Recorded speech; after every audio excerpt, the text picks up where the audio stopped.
자, 여러분, 인류 역사상 가장 오래되고 또 가장 거대한 질문 중 하나가 있죠. 바로 이 넓은 우주에 우리뿐일까? 하는 겁니다. 오늘 이 거대한 질문의 답을 찾아 함께 떠나보겠습니다. 이 질문, 저기 누구 없나요? 정말 수세기 동안 수많은 철학자, 과학자, 그리고 그냥 밤하늘을 올려다본 우리 모두를 사로잡아온 질문 아니겠어요?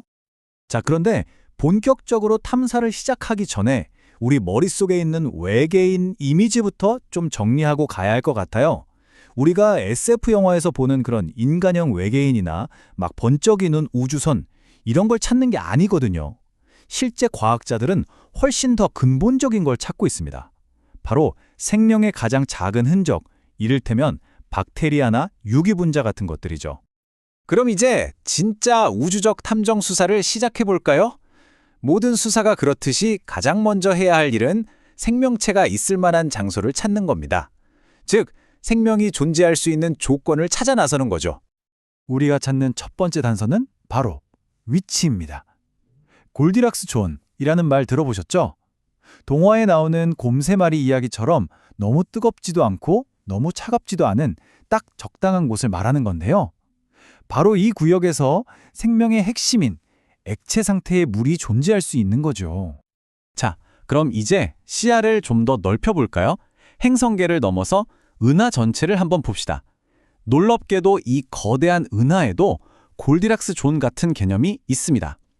은하 중심부는 방사성 같은 위험한 것들이 너무 많아서 안 되고요.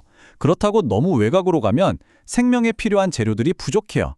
바로 그 중간, 딱 좋은 안전지대가 있는 셈이죠.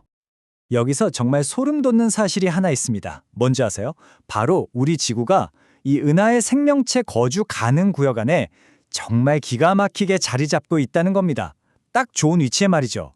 이건 뭘 의미할까요? 바로 우리와 비슷한 조건을 가진 또 다른 행성이 있을 가능성이 꽤 높다는 얘기가 되겠죠. 좋아요. 위치는 찾았고, 그럼 다음은 뭘까요? 바로 재료입니다. 여기서 핵심은 이거예요. 생명을 만드는 기본 재료가 지구에만 있는 게 아니라는 사실. 탄소를 기반으로 한 유기화합물들, 그러니까 생명의 레고 블럭 같은 것들이 우주 곳곳에 정말 흔하게 흩어져 있습니다. 심지어 지구로 떨어진 운석 안에서도 발견될 정도니까요. 자, 그럼 질문이 생기죠. 이렇게 흔한 재료들이 도대체 어떻게 모여서 생명이라는 놀라운 현상을 만들어냈을까요? 이 미스터리를 풀기 위해 과학자들이 벌였던 아주 유명한 실험, 일종의 현장 재구성을 한번 들여다보겠습니다. 바로 1952년에 있었던 유레이 밀러 실험입니다. 아이디어는 아주 단순하면서도 대담했어요. 좋아, 그럼 원시지구 환경을 실험실에 그대로 한번 만들어보자. 그래서 당시 지구 대기 성분으로 추정되던 가스들을 플라스크에 넣고 번개 대신 전기 스파크를 팍 하고 가해본 겁니다. 과연 무슨 일이 일어났을까요? 결과는 정말 충격적이었습니다. 플라스크 안에 끈적한 젓갈색 물질이 생겨났는데 분석해보니 이게 뭐였냐면 바로 아미노산이었어요. 생명의 가장 기본적인 벽돌이 만들어진 거죠. 하지만 여기서 아주 중요한 점이 있습니다. 이건 생명의 재료이지 생명 그 자체는 아니었다는 것. 재료에서 생명으로 가는 길에는 아직 우리가 모르는 거대한 점피가 필요한 거죠. 자, 지금까지는 생명이 있을 수 있다는 가능성에 대해 이야기했죠. 그럼 이제부터는 그래서 얼마나 있을까 하는 확률의 문제로 넘어가 보겠습니다. 이걸 계산하기 위한 아주 멋진 도구가 있거든요. 바로 드레이크 방정식입니다. 천문학자 프랭크 드레이크가 만들었는데요.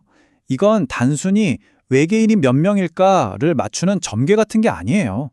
오히려 이 거대한 질문에 답하기 위해 우리가 어떤 것들을 알아야 하는지 그 생각의 로드맵을 보여주는 아주 우아하고 논리적인 방법이라고 할 수 있습니다.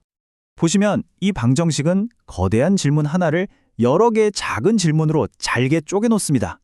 자, 우리 은하에 1년에 별이 몇 개나 생길까? 그 중에서 행성을 가진 별은 얼마나 될까? 또 그 행성 중에 생명이 살 만한 행성은 몇 개일까? 거기서 생명이 태어나고 지성을 갖추고 통신 기술까지 발전시킨 다음 그 문명이 얼마나 오래 버틸 수 있을까? 이렇게 단계별로 착착 따져보는 거죠. 자, 그래서 이 변수들에 정말 보수적으로 아주 깐깐하게 숫자를 넣어서 계산을 해보면 어떻게 될까요?